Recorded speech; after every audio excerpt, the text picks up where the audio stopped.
একটা ধামাকাদার ভিডিও আসতে চলেছে। রান্নাঘরে দাঁড়িয়ে আছি, বুঝতেই পারছো। আর এখন কি চাপিয়েছি তোমাদের একটু দেখাই। আলু ভাজা চাপিয়েছি। আজ দশহারা, আর দশহারায় আমাদের মানে কী বলে, ভাত ফোটাতে নেই। অতএব মানে অগত্যা পান্তা ভাত ছাড়া উপায় নেই। তো পান্তা ভাত খেতে গেলে যেটা মোস্ট ইম্পর্ট্যান্ট সেটা আলু ভাজা, নাহলে আমার মেয়েরা তো খাবেই না, বিশেষ করে মিঠি।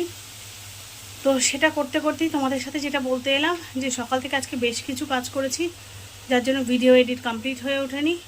এখন এই আলু ভাজাটা কমপ্লিট করে ভিডিও এডিট করব, তারপরে আজকে ভিডিও পোস্ট হবে। তবে আজকে কেউ ভিডিও স্কিপ করো না, কারণ আজকে একটা ধামাকাদার ভিডিও আসতে চলেছে এবং তোমাদের মানে অত্যন্ত পছন্দের একটা ভিডিও আজকে আসতে চলেছে। হয়তো 3টে বেজে যাবে ভিডিও আসতে। তো প্লিজ প্লিজ প্লিজ সবাই ভিডিওর জন্য অপেক্ষা করো, কারণ আজকে আমি তোমাদের বহু প্রতীক্ষিত একটা ভিডিও আনতে চলেছি। সেই জন্য একটু সময় নিচ্ছি। আর বুঝতেই পেরেছো, যেহেতু বাইরে গেছিলাম, একটু বাজারে গিয়েছিলাম, কষ্ট হয়ে গেছে, হাঁপিয়েও গেছি, কথা বলতে কষ্ট হচ্ছে, বুকে ব্যথা করছে।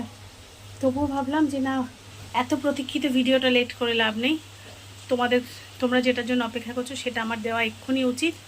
তো সেই ভিডিওটাই করেছি। শুধু এডিট করতে আমায় একটু সময় দাও, তারপরে আমি তোমাদেরকে ভিডিও পোস্ট করছি। 3টে বাজলেও প্লিজ আবার রিকোয়েস্ট করছি, ভিডিওটা স্কিপ করো না, প্রত্যেকে দেখো। আসছি পরে।